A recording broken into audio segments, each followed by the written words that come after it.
Ahora nos corresponde el tema de leyes de Kepler. Las leyes de Kepler son las leyes que regulan el movimiento de los planetas. Existen 3 leyes de Kepler y la primera ley establece que cada planeta se mueve en una órbita elíptica alrededor del Sol. Antes se tenía la creencia de que los planetas giraban alrededor del Sol, pero se creía que era en una órbita que era circular. Pero posteriormente se pudo comprobar que las órbitas en realidad tienen forma de elipse. Por eso dice acá que orbitan de forma elíptica. La segunda ley de Kepler establece que la línea imaginaria entre el Sol y cada planeta recorre áreas iguales en tiempos iguales. Esto quiere decir que los planetas se mueven más rápido cuando están más cerca del Sol. Y la tercera ley establece que para cada planeta el cuadrado del tiempo que tarda su año, es decir, el periodo, es proporcional al cubo de su distancia promedio al Sol. Basándonos en la tercera ley de Kepler, matemáticamente esto se expresa por r elevado al cubo es igual a g multiplicado por m dividido 4 por pi elevado al cuadrado multiplicado por t elevado al cuadrado, en donde la r significa la distancia promedio del Sol al planeta. La g significa constante de gravitación universal, que tiene un valor de 6.67 por 10 a la menos 11 newton por metro cuadrado sobre kilogramo cuadrado. La m significa masa del Sol y la t significa el periodo, es decir, el tiempo que tarda en dar una vuelta completa, en donde el valor de g, el valor de m y el valor de pi son constantes. Eso quiere decir que estos 3 valores que representan las letras g, m y el valor de pi van a estar siempre incluidos en la ecuación y no van a variar, por eso se les llama constantes. Ahora vamos con el ejemplo número 1. Dice, calcula la masa del Sol a partir del hecho de que el periodo de la Tierra es 3.156 por 10 a la 7 y la distancia al Sol es de 1.496 por 10 a la 11 metros. Si nos damos cuenta acá, el periodo y la distancia al Sol están expresados en notación científica. Entonces, vamos a colocar primero los datos que nos están proporcionando en el problema. Y de acuerdo a la lectura del problema, los datos que tenemos son el valor de R, es decir, el valor de la distancia de la Tierra al Sol o del Sol a la Tierra, que es de 1.496 por 10 a la 11 metros. Y tenemos también el periodo de la Tierra, que es de 3.156 por 10 a la 7 segundos. Entonces, tendríamos que agregar también el valor de la constante de gravitación universal, que es de 6.67 por 10 a la menos 11 newton por metro cuadrado partido kilogramo cuadrado. De acuerdo a la tercera ley de Kepler, que matemáticamente está expresada por esta ecuación, lo que nos están solicitando en el problema es calcular la masa del Sol.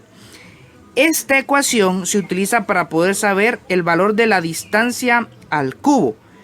Pero en este caso no nos sirve de esta manera la ecuación, porque lo que queremos saber es el valor de la masa. Y el valor de la masa del Sol está dado por, o está representado por la letra m. Entonces, de esta ecuación tenemos que despejar la m para poder determinar una ecuación que nos sea útil para determinar la masa del Sol. Entonces, despejamos la m y por lo tanto estos valores 4 y pi cuadrado que están dividiendo del lado izquierdo se trasladarían a multiplicar con el radio al cubo, quedando de la manera siguiente: 4 por pi cuadrado por r cubo es igual a g por m por t cuadrado. Como el objetivo es despejar a la m, entonces tanto la constante, o sea la g, y el periodo, estos dos valores, como se están multiplicando con m, tendrían que trasladarse del lado izquierdo a dividir. Entonces nos quedaría de la manera siguiente: 4 por pi al cuadrado por r cubo dividido g por t cuadrado es igual a m. Esta ecuación es la que nos sirve para poder determinar la masa del Sol. Y ahora lo que tendríamos que hacer es sustituir los valores para esas variables y encontrar el valor de m. m sería igual entonces a 4 por pi al cuadrado por r al cubo. Recordemos que la distancia nos la daban en el problema y es de 1.496 por 10 a la 11. Entonces vamos a colocar ese valor, pero elevado al cubo porque es r cubo. Todo eso dividido el valor de la constante de gravitación universal, que la tenemos acá. Colocamos su valor y eso se va a multiplicar por el periodo elevado al cuadrado.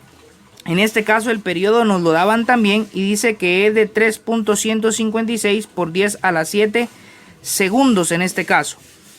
Ahora, recordemos que acá tenemos que verificar previamente que los datos estén en el Sistema Internacional de Medidas. Es decir, que si hay una masa tiene que estar en kilogramos, si hay una distancia tiene que estar en metros, si hay un tiempo tiene que estar en segundos. Como en este caso todo está dentro de las medidas correctas o en el Sistema Internacional de Medidas, entonces no hay ningún inconveniente y podemos operarlo.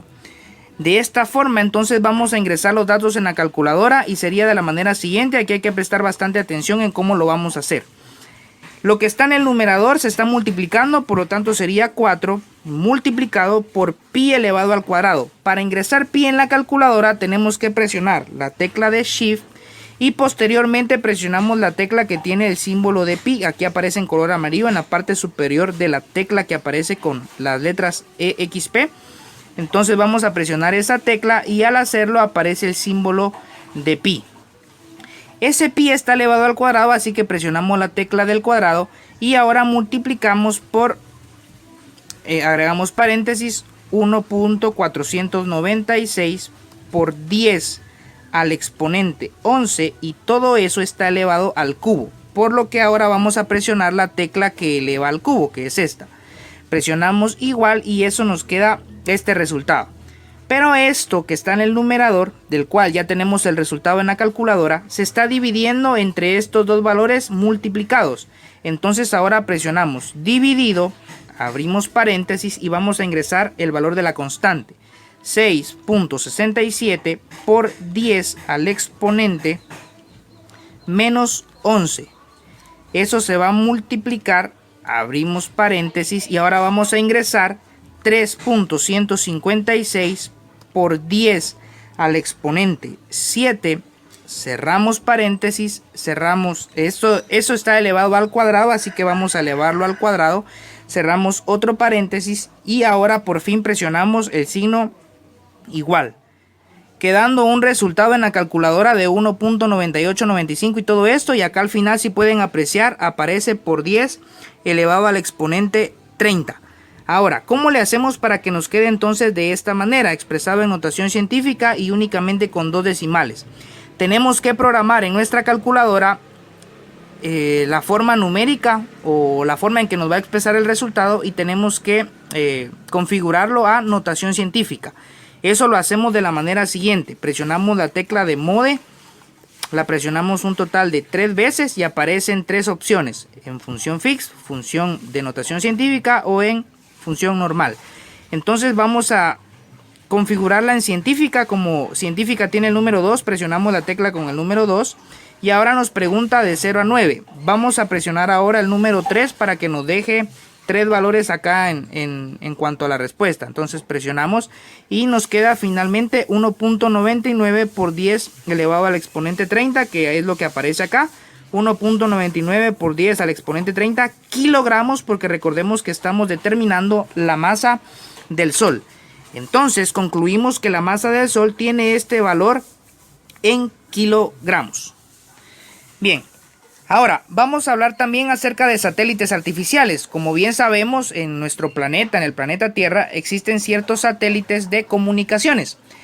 Esos satélites orbitan alrededor del planeta y por lo tanto también se puede aplicar la tercera ley de Kepler, pero ya no en planetas específicamente, sino que ahora en los satélites que orbitan alrededor de nuestro planeta. Entonces dice acá: los satélites artificiales giran en una órbita circular alrededor de la Tierra, de manera similar a lo que hacen los planetas alrededor del Sol. Es por ello que se puede emplear la tercera ley de Kepler. El radio de las órbitas y periodos de estos satélites se relacionan mediante la siguiente ecuación.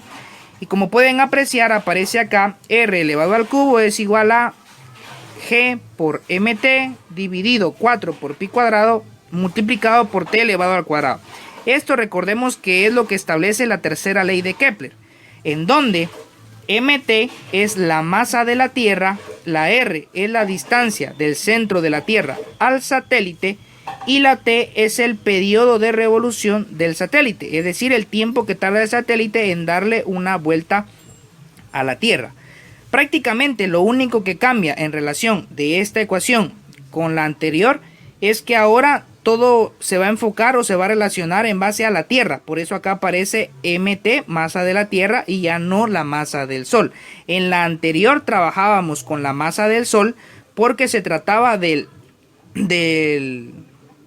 movimiento de los planetas alrededor del Sol. En este caso se va a tratar del movimiento de satélites, pero alrededor de la Tierra. Entonces tenemos que tener claro lo siguiente: siempre se va a usar la masa del cuerpo sobre el cual se va a girar.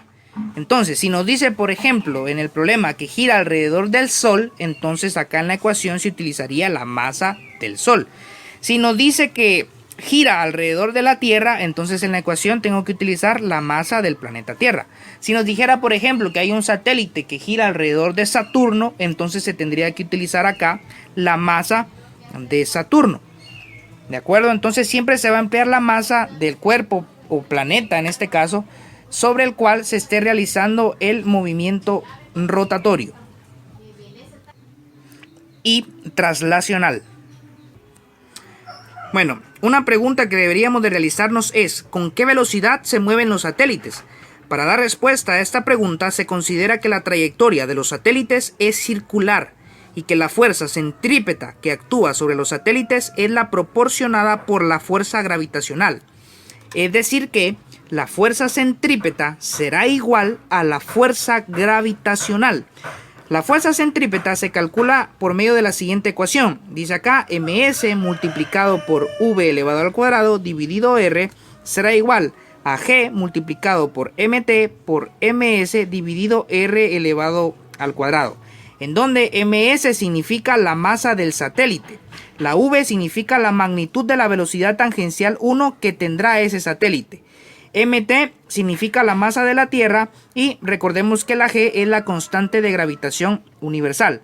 Anteriormente aprendimos la ecuación para la fuerza gravitacional, que es esta que pueden apreciar acá. Entonces, en este caso lo que están haciendo es una igualación entre la fuerza centrípeta y la fuerza gravitacional.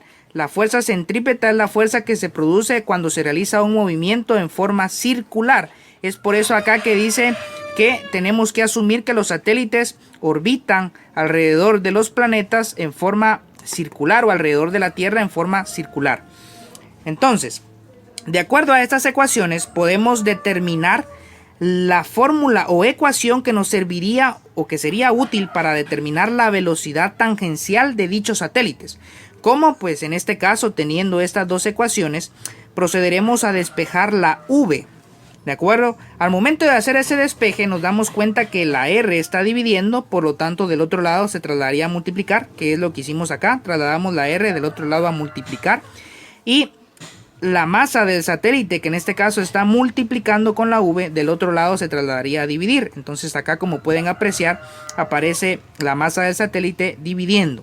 En este caso entonces podemos percatarnos que nos queda en la parte del numerador la constante de gravitación, la masa de la Tierra o del planeta en su defecto, que no fuese la Tierra sino que fuese otro planeta, la masa del satélite y la distancia del satélite al planeta, en este caso, o a la Tierra, dividido la distancia elevada al cuadrado multiplicado por la masa del satélite. Al quedarnos lo mismo en el numerador y denominador y por tratarse de multiplicaciones, podemos simplificar la masa del satélite. Entonces en este caso simplificamos, y lo que podemos hacer también es que en este caso la r, como podemos apreciar acá, tenemos una r en el numerador y una r cuadrado en el denominador. Eso quiere decir que podemos simplificar una de acá con una de las del denominador y nos seguiría quedando una. Entonces acá pues sería prácticamente que la velocidad al cuadrado es igual a la constante por la masa de la Tierra o del planeta dividido la distancia. Nos quedaría de esa manera. Acá tenemos todavía que realizar un despeje final. porque recordemos que queremos saber la velocidad tangencial y en este caso tenemos la velocidad al cuadrado. Por lo tanto despejamos y este exponente cuadrado se traslada del lado derecho como una raíz cuadrada.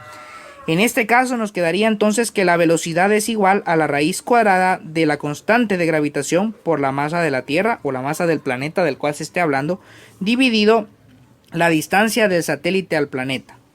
¿De acuerdo? Entonces esta ecuación que está acá es útil para poder determinar la velocidad a la que se mueve un determinado satélite que orbita alrededor de un planeta o de la Tierra, como es en este caso. Bien, ahora vamos con el ejemplo número 2 que dice: determina la magnitud de la velocidad tangencial (vt) de la Tierra alrededor del Sol. Ahora, la pregunta acá sería: ¿qué ecuación tendríamos que utilizar para determinar dicha velocidad? Vamos a emplear la misma que se utiliza para poder establecer la velocidad de un satélite alrededor de un determinado planeta. En este caso, pues tendríamos que emplear esta ecuación de velocidad que nos establece que es la raíz de la constante de gravitación universal multiplicada por la masa del Sol, en este caso, dividido r, que es la distancia, en este caso, de la Tierra al Sol. Bueno, los datos que nos proporcionan o que tendríamos que tener son los siguientes. La r, que es la distancia, como se trata de la Tierra y el Sol, sería la distancia de la Tierra al Sol, que es de 1.496 por 10 a la 11 metros, que esta nos la habían proporcionado anteriormente en el problema del ejemplo número 1. Aparece ms, que es la masa del Sol, que es de 1.99 por 10 a la 30 kilogramos, que esto justamente fue lo que calculamos en el ejemplo número 1, y el valor de la constante, que es de 6.67 por 10 a la menos 11 newton por metro cuadrado dividido kilogramo cuadrado. Ahora, acá quiero aclarar algo. ¿Por qué se está utilizando en la ecuación la masa del Sol y no la masa de la Tierra? Porque en este caso, para todas las ecuaciones que hemos visto en las que se va a emplear alguna determinada masa, ya sea de un planeta o del Sol o de algún determinado satélite, siempre se va a emplear la masa del cuerpo alrededor del cual se está girando. En este caso, como nos establece que la Tierra está girando alrededor del Sol, entonces se va a emplear la masa del cuerpo sobre el cual se está girando. En este caso, como está girando alrededor del Sol, automáticamente tendríamos que saber que se va a emplear en la ecuación la masa del Sol. Ahora, supongamos que se tratara de algún otro problema en el que dijera que un satélite gira, por ejemplo, alrededor de la Tierra. En este caso, como nos está estableciendo que gira alrededor de la Tierra, entonces tendríamos que emplear la masa de la Tierra. Entonces no sé si se entiende, espero que sí, pero siempre se va a emplear la masa del cuerpo sobre el cual se esté girando. En este caso, como se estaba girando alrededor del Sol, entonces se utiliza la masa del Sol. Si nos dice que gira alrededor de la Tierra, se tendría que emplear entonces la masa de la Tierra. Si nos dice que gira alrededor de Júpiter, se tendría que utilizar la masa de Júpiter, etc. Pero para este caso específico es la masa del Sol. Bueno, entonces al realizar las sustituciones sería de la manera siguiente. La velocidad es igual a la raíz cuadrada de la constante de gravitación universal, la colocamos, que es este valor, multiplicado por la masa del Sol, que es este valor, dividido la distancia de la Tierra al Sol, que en este caso pues es este valor que aparece acá, y tendríamos que ingresar estos valores en la calculadora para poder determinar el valor de la velocidad con que la Tierra se mueve alrededor del Sol, que en este caso sería de la manera siguiente. Vamos a multiplicar estos valores que aparecen en el numerador, que sería 6.67 por 10 al exponente menos 11 multiplicado por 1.99 por 10 al exponente 30. Presionamos igual y eso dividido, abrimos paréntesis, 1.496 por 10 al exponente 11, cerramos paréntesis, presionamos igual y a este resultado que nos queda todavía tendríamos que extraerle la raíz cuadrada. Entonces presionamos el símbolo de raíz, presionamos igual y nos queda un resultado de 2.98 por 10 al exponente 4. En este caso entonces la velocidad sería de un valor de 2.98 por 10 a la 4 metros por segundo, que aproximadamente eso sería 30 kilómetros por segundo. Bien, vamos ahora con el último ejemplo, el ejemplo número 3, y dice: dos satélites giran alrededor de la Tierra. El periodo de traslación del satélite A es de 12 horas y está 4 veces más lejos de la Tierra que el satélite B. Pregunta, ¿cuál es el periodo de traslación del satélite B? Entonces vamos a colocar los datos que nos proporcionan. En este caso dice que el periodo del satélite A es de 12 horas. Este tiempo de 12 horas tendríamos que trasladarlo a segundos porque recordemos que todo tiene que estar en el Sistema Internacional de Medidas y de acuerdo a eso el tiempo tendría que estar en segundos. Esas 12 horas serían 43.200 segundos. Bien, nos brindan también, en este caso tendríamos que colocar la masa de la Tierra, porque dice que el satélite gira alrededor de la Tierra. Entonces tenemos que utilizar la masa del cuerpo alrededor del cual se está girando. En este caso es la Tierra, por lo tanto vamos a emplear la masa de la Tierra, que es de 5.98 por 10 a la 24 kilogramos. También tenemos que emplear el valor de la constante de gravitación universal, que equivale a 6.67 por 10 a la menos 11 newton por metro cuadrado partido kilogramo cuadrado. Y lo que nos están preguntando es el periodo de traslación del satélite B. Entonces tenemos que determinar un tiempo al final acá. Bien, recordemos que la tercera ley de Kepler nos establece esto, y como nos está preguntando el periodo, entonces tendríamos que establecer una ecuación que nos permita determinar el periodo. Como el periodo está representado por la letra T mayúscula, entonces de acuerdo a esta ecuación tendríamos que despejar la T para determinar el periodo. Entonces este 4pi cuadrado que está dividiendo del lado izquierdo se trasladaría a multiplicar con r cubo. Nos quedaría de esta manera y eso es igual a g por mt por t cuadrado. Como el objetivo es seguir despejando la T, entonces tanto la constante, o sea la g, como la masa de la Tierra, o sea mt, que están multiplicando del otro lado, se trasladarían a dividir, quedando de esta manera, y eso es igual a t elevado al cuadrado. Aquí únicamente haría falta entonces despejar este exponente cuadrado, que del lado izquierdo se trasladaría como una raíz cuadrada, quedando de la manera siguiente: raíz cuadrada de radio al cubo por 4pi cuadrado dividido g por mt. Eso es igual a t, que en este caso esta ecuación que está acá encerrada en la nube roja será la que me permita determinar el periodo de tiempo para el satélite B. Ahora, aquí tenemos que hacer una parte de análisis. Nos establece que el periodo del satélite A es de 12 horas y nos dice en el problema que está 4 veces más lejos de la Tierra que el satélite B. Para poder determinar el periodo del satélite B tendríamos que emplear esta ecuación. Ahora, ¿qué datos necesitamos para poder emplear dicha ecuación? Necesitamos el valor de la distancia del satélite B a la Tierra, y ese no nos lo proporcionan en el problema. Necesitamos la constante, que sí la tenemos, necesitamos la masa de la Tierra, que también la tenemos, pero esa distancia a la que se encuentra el satélite B no está. Únicamente sabemos que el satélite A está 4 veces más lejos que el satélite B. Entonces, ¿qué tendríamos que hacer para poder determinar la distancia a la cual se encuentra el satélite B? Bueno, la manera sencilla sería determinar a qué distancia se encuentra A y posteriormente, a partir de la información que me brindan en el problema, establecer la distancia a la que se encuentra el satélite B.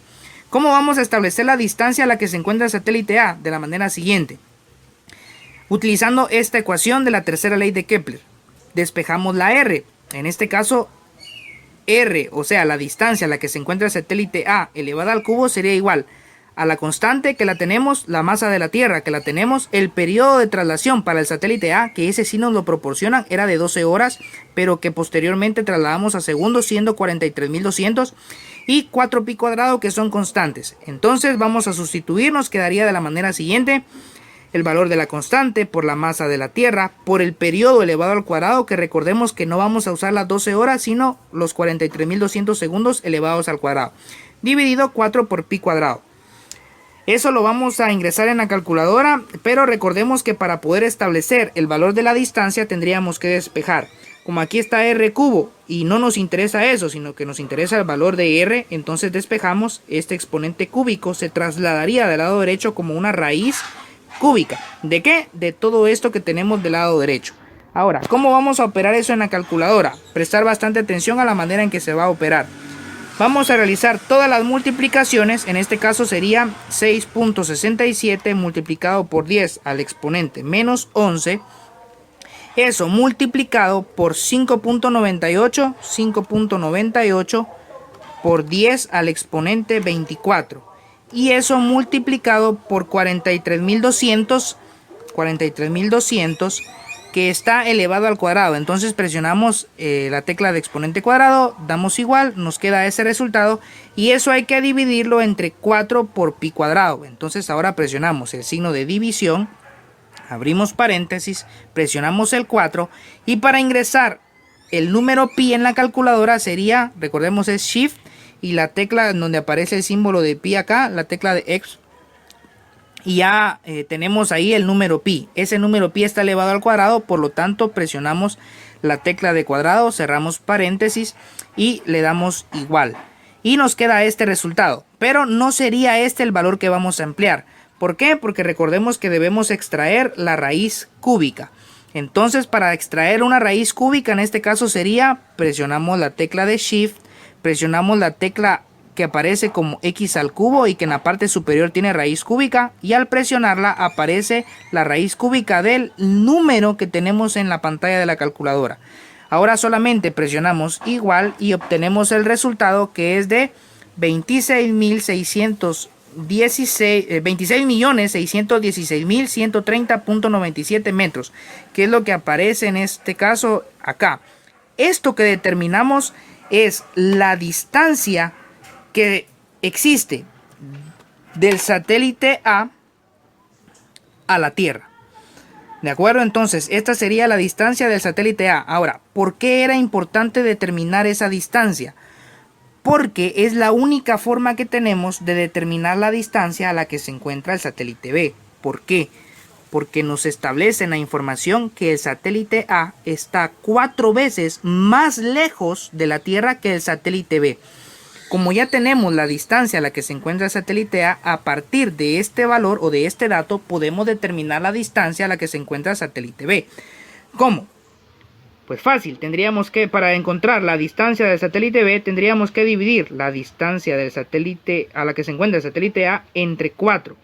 ¿Por qué? Vamos a hacer una analogía sencilla acá. Si por ejemplo yo digo que tengo 2 veces más de dinero de lo que tiene Pedro, por ejemplo, y yo tengo 100 quetzales, entonces sabríamos que Pedro tiene 50 quetzales. ¿Por qué? Porque yo tengo el doble de lo que tiene Pedro, y si yo tengo 100, entonces para saber lo que tenía Pedro tendría que dividir 100 entre 2, y 100 dividido 2 me daría 50, entonces Pedro tendría que haber tenido 50 quetzales. Si yo por ejemplo digo que tengo 3 veces más de lo que tiene Juan, y tengo 150 quetzales, entonces para saber lo que tenía Juan tendría que dividir 150 entre 3 y eso me determinaría que entonces Juan tenía 50 quetzales. De la misma manera vamos a trabajar acá.